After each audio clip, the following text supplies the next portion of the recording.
में हो रही रैली में बड़ी संख्या में कांग्रेस के नेता और कार्यकर्ता पहुंचे। रैली में करीब 50,000 लोगों के शामिल होने का दावा किया जा रहा है। संविधान बचाओ रैली में राज्य भर से जुटे कांग्रेस कार्यकर्ताओं में काफी जोश दिखा। वहीं झारखंड के पूर्व मुख्यमंत्री रघुवर दास ने हेमंत सरकार पर बड़ा और गंभीर आरोप लगाया। रघुवर दास ने कहा कि राज्य सरकार ने झारखंड को बांग्लादेशी घुसपैठियों का धर्मशाला बना दिया। राज्य सरकार के संरक्षण में यहां पर घुसपैठ हो रहा है और उनका वोटर आईडी से लेकर आधार और राशन कार्ड भी बनाया जा रहा है। इतना ही नहीं, रघुवर दास ने आरोप लगा दिया कि यही बांग्लादेशी घुसपैठिए विधायक और मंत्री भी बन जाते हैं। इस तरह अवैध घुसपैठी को इस राज्य सरकार के संरक्षण में झारखंड को धर्मशाला बना के रखा है, जबकि धर्मशाला में भी 3-4 दिन रहने के बाद जाना पड़ता है। अक्सर हम देखते हैं कि घुसपैठी हमारे भोली भाली आदिवासी लड़कियों के साथ शादी करके लव जिहादी और लैंड जिहादी भी कर रहे हैं। इनके साथ साथ ये जो अवैध घुसपैठी के कारण हम देख रहे हैं राज्य की सुरक्षा के साथ भी खिलवाड़ हो रहा है। और वहीं झारखंड में लव जिहाद और धर्मांतरण के मुद्दे पर भी रघुवर दास ने हेमंत सरकार पर जोरदार हमला किया। न्यूज 18 की खबर का हवाला देते हुए रघुवर दास ने कहा कि कोई ऐसा जिला नहीं जहां पर धर्मांतरण नहीं हो रहा है। उन्होंने कहा कि राज्य की सरकार को 2 टोपी वाले चला रहे हैं और आने वाले दिनों में झारखंड की संस्कृति पर बड़ा हमला हो सकता है। आप लोग दिखाते रहते हैं कि धर्मांतरण बड़ी जोर शोर से हो रही है।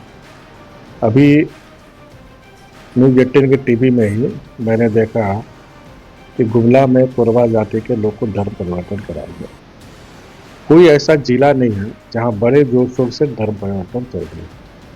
इस राज्य को 2 टोपी चला रहा है और दोनों विदेशी धर्म को मानने वाले,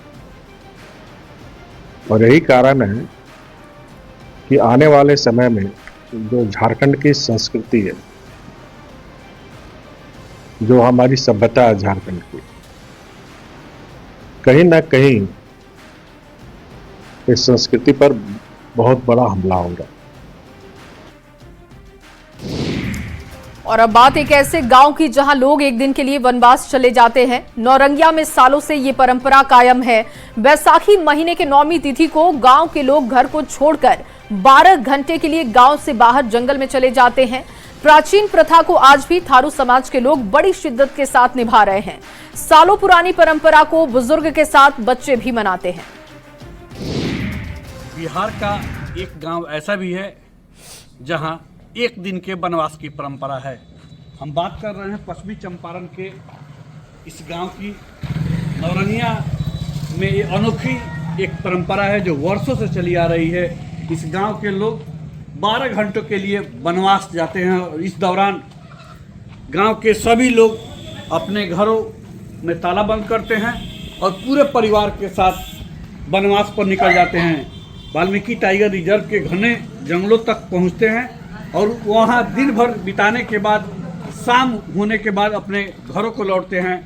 तो वर्षों से आ रही इस परंपरा के कई मायने हैं और ग्रामीणों की माने तो इससे देवी माँ इस गांव पर प्रसन्न रहती है और 1 साल तक गांव का पूरा परिवार सुखी है। यहाँ के परंपरा ये बा कि पहले से हमनी के बहुत परेशानी होत रहा है। यहाँ इतना परेशानी रहे कि जब ना भागल जा तो आगे इतना मैंने हमनी के परेशान करे ऐसा। और चलिए इस बारे और सबसे पहले बात गृह मंत्रालय की बड़ी बैठक की होगी। मॉक ड्रिल पर गृह मंत्रालय की बड़ी बैठक हुई है। राज्यों के आला अधिकारियों के साथ ये बैठक हुई है और बैठक में एनडीआरएफ के आला अधिकारी भी शामिल रहे। 7 मई को सभी राज्यों में मॉक ड्रिल के निर्देश हैं। एमएचए ने मॉक ड्रिल करने के निर्देश दिए हैं। केंद्रीय गृह मंत्रालय के आदेश के बाद मॉक ड्रिल कल एक साथ की जाएगी। इस दौरान हवाई हमलों की चेतावनी देने वाले सायरन बजाए जाएंगे। आम नागरिकों और छात्रों को ट्रेनिंग दी जाएगी। ऐसे हालात में वो खुद को कैसे बचाएं, ब्लैक आउट अगर होता है तो क्या उपाय हो सकते हैं, इसका ड्रिल भी किया जाएगा। अहम संस्थानों को कैसे सेव किया जाएगा, इसकी तैयारी परखी जाएगी। साथ ही ऐसे हालात से कैसे बाहर निकलना है, इसका भी अभ्यास होगा। और इससे पहले ऐसा ही एक ब्लैकआउट ड्रिल पंजाब के फिरोजपुर में किया गया। जो इस वक्त आप तस्वीर देख रहे हैं, ये उसी मॉक ड्रिल की तस्वीर है। रविवार को रात 9 बजे से रात 9:30 बजे तक, यानी कि कुल आधे घंटे तक पूरा इलाका अंधेरे में रहा। सैन्य अभ्यास किया गया। इस दौरान इलाके के किसी भी घर में कोई बत्ती नहीं जली। लोगों ने इन्वर्टर तक बंद कर दिए। अब इससे बड़ा मॉक ड्रिल एक साथ कई राज्यों में 7 मई को होने वाली है। मतलब पहलगाम के बदले का वक्त किसी भी समय आ सकता है। पहलगाम में हुए आतंकी हमले के बाद बिहार पुलिस मुख्यालय ने रेड अलर्ट जारी कर दिया है। ADG law and order Pankaj Darad ने पत्र जारी कर आईएसआई की गतिविधियों को देखते हुए नेपाल से लगने वाली सीमा पर विशेष निगरानी के साथ ही बॉर्डर पर चेकिंग बढ़ाने के निर्देश दे दिए हैं। साथ ही यह भी कहा है कि आतंकी संगठन देश की आंतरिक सुरक्षा को नुकसान पहुंचाने के लिए राजनीतिक और धार्मिक व्यक्तियों को निशाना बना सकते हैं और इसे देखते हुए भीड़ भाड़ वाली जगहों पर विशेष निगरानी रखने के साथ ही धार्मिक स्थलों, औद्योगिक इकाइयों और रेलवे की सुरक्षा व्यवस्था को कड़ी करने के निर्देश हैं।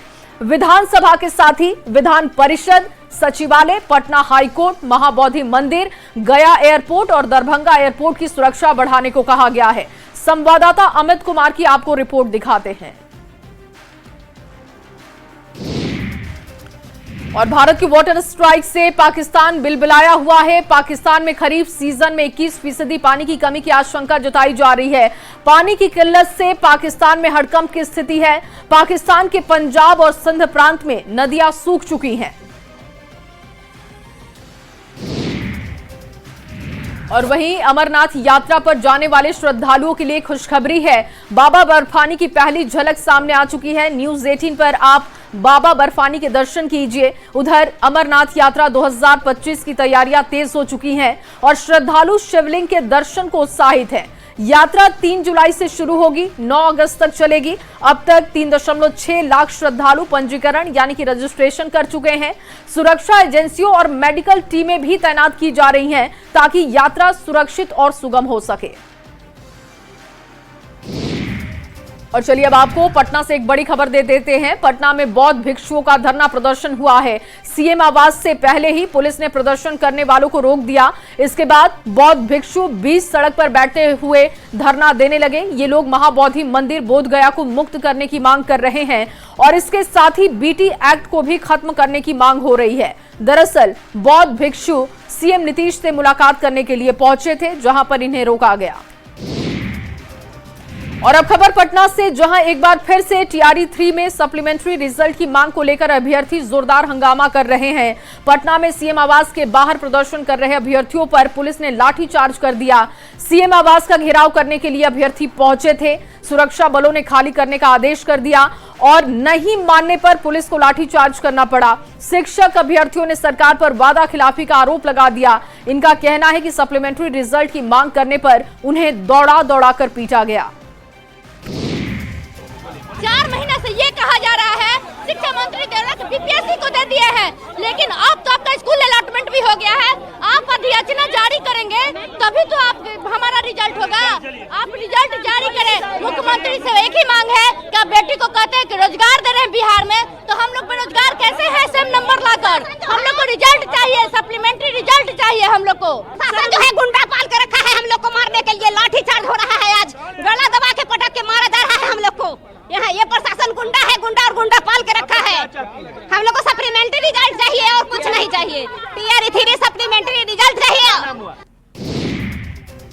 और वहीं बोध गया में जेडीयू के प्रवक्ताओं की महत्वपूर्ण बैठक 2 दिनों तक चलेगी। बैठक में आने वाले विधानसभा चुनाव में पार्टी और एनडीए की बातों को जनता तक कैसे सही तरीके से पहुंचाए, इसे लेकर पार्टी के राष्ट्रीय कार्यकारी अध्यक्ष संजय झा ने महत्वपूर्ण टिप्स दिए। बिहार से बाहर रहने वाले करीब 3 करोड़ प्रवासी बिहारियों को विधानसभा चुनाव में बिहार बुलाने और मतदान करने के लिए बीजेपी ने बड़ी रणनीति तैयार की है। आज बीजेपी के राष्ट्रीय महामंत्री तरुण चुग और दुष्यंत गौतम की अध्यक्षता में बीजेपी में बैठक हुई। इस बैठक में देश भर के 150 जिलों के प्रभारियों को भेजकर उन्हें बिहार आने के लिए प्रेरित करने की रणनीति पर बैठक की गई। और वहीं पटना के बापू सभागार में हुए भामा सम्मेलन में श्रम संसाधन मंत्री संतोष कुमार सिंह शामिल हुए। इस दौरान उन्होंने नेता प्रतिपक्ष तेजस्वी यादव पर जोरदार निशाना साधा। संतोष सिंह ने कहा कि आरजेडी एक परिवार की पार्टी है, दूसरे लोगों की इसमें एंट्री नहीं होती है। उन्होंने ये भी कहा कि तेजस्वी को किसी जाति से नहीं बल्कि सिर्फ राजनीति से मतलब है।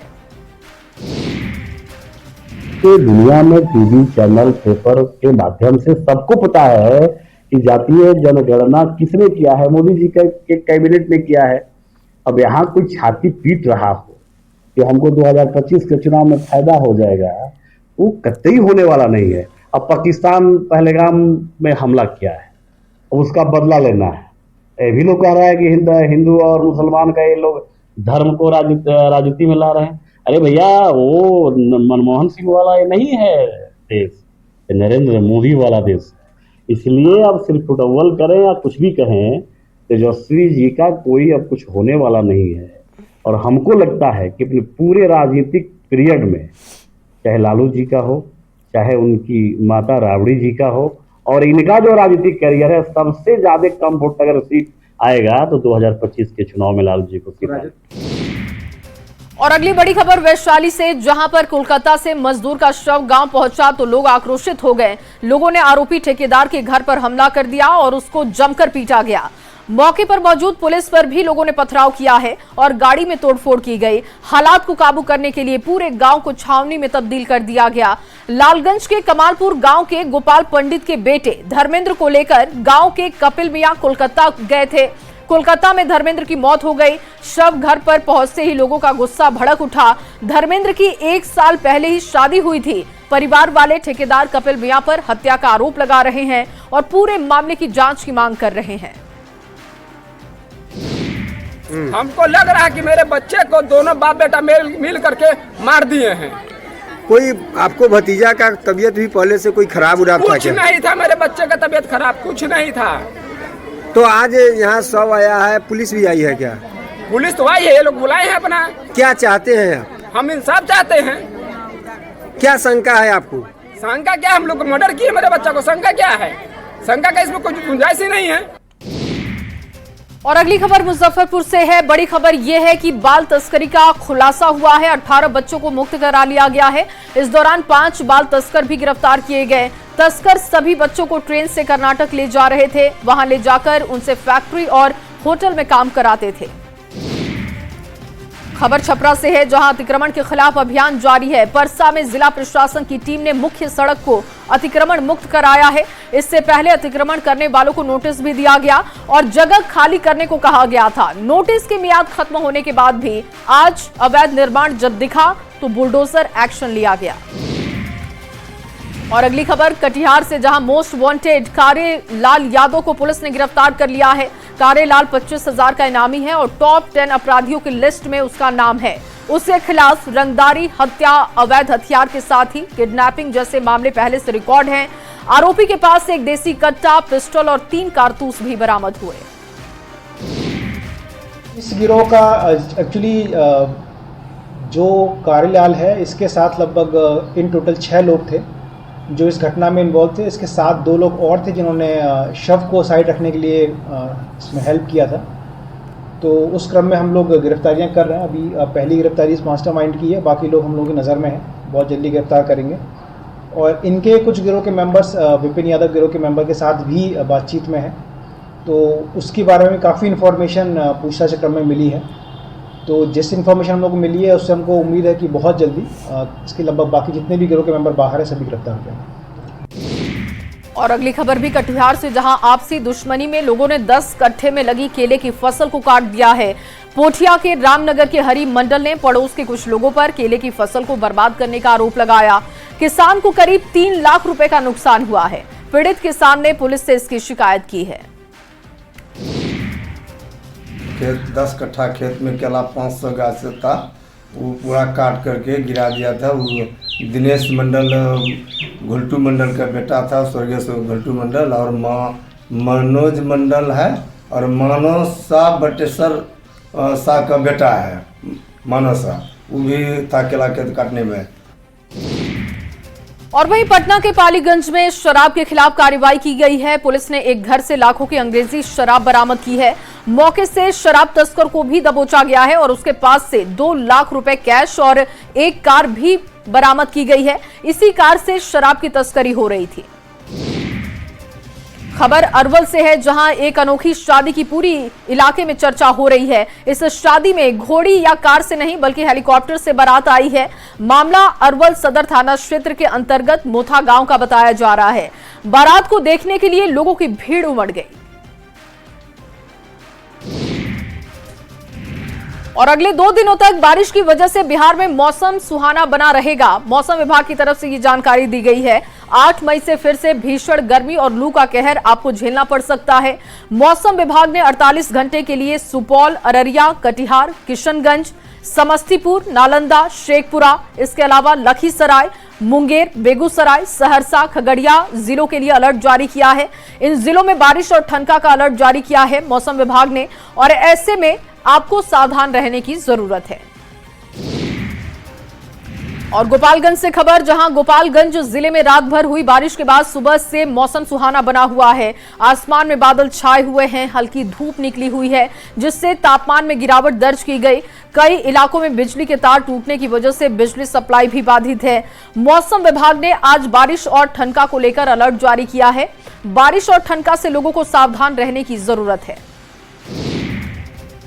और अगली खबर नालंदा से, जहां पर तेज आंधी और बारिश की वजह से कई जगहों पर पेड़ गिर गए। बिहार शरीफ के अम्बेर में भी एक विशाल पेड़ गिर गया जिसकी वजह से यातायात प्रभावित हो गया। लोगों ने नगर निगम को इसकी सूचना दी और फिर सड़क से पेड़ को हटाने की कार्रवाई शुरू की गई। अरवल के गुल्ली बीघा गांव में ठनका गिरने से युवक की जान चली गई। मृतक का नाम त्रिलोकी यादव है, जो कि गांव में ही बारात जाने की तैयारी कर रहा था। अचानक तेज बारिश होने लगी। बारिश से बचने के लिए वो एक पेड़ के नीचे जा छिपा, तभी वहां पर ठनका गिरा और ठनके की चपेट में आकर उसकी जान चली गई। लखीसराय से खबर, जहां लखीसराय में बारिश के बाद कई वार्डों में जल जमाव की स्थिति हो गई। वार्ड नंबर 4 में जल जमाव की वजह से लोगों को परेशानी का सामना करना पड़ा। हालात ऐसे हो गए कि अब लोगों के घरों में पानी घुस गया है। लोगों का आरोप है कि पानी की निकासी की कोई व्यवस्था नहीं है, जिसका खामियाजा आम लोगों को भुगतना पड़ता है। नगर परिषद अधिकारियों से कई बार शिकायत की गई है, लेकिन समस्या का समाधान नहीं हो पाया। जल जमाव की समस्या है और पानी का निकास जो है, मेरा जो जल जमाव है उसका निकास ही नहीं बन रहा। चाहे नगर पालिका का रहे, चाहे डीएम रहे, इस सब देखा जा रहा है मगर अनदेखी किया जा रहा है।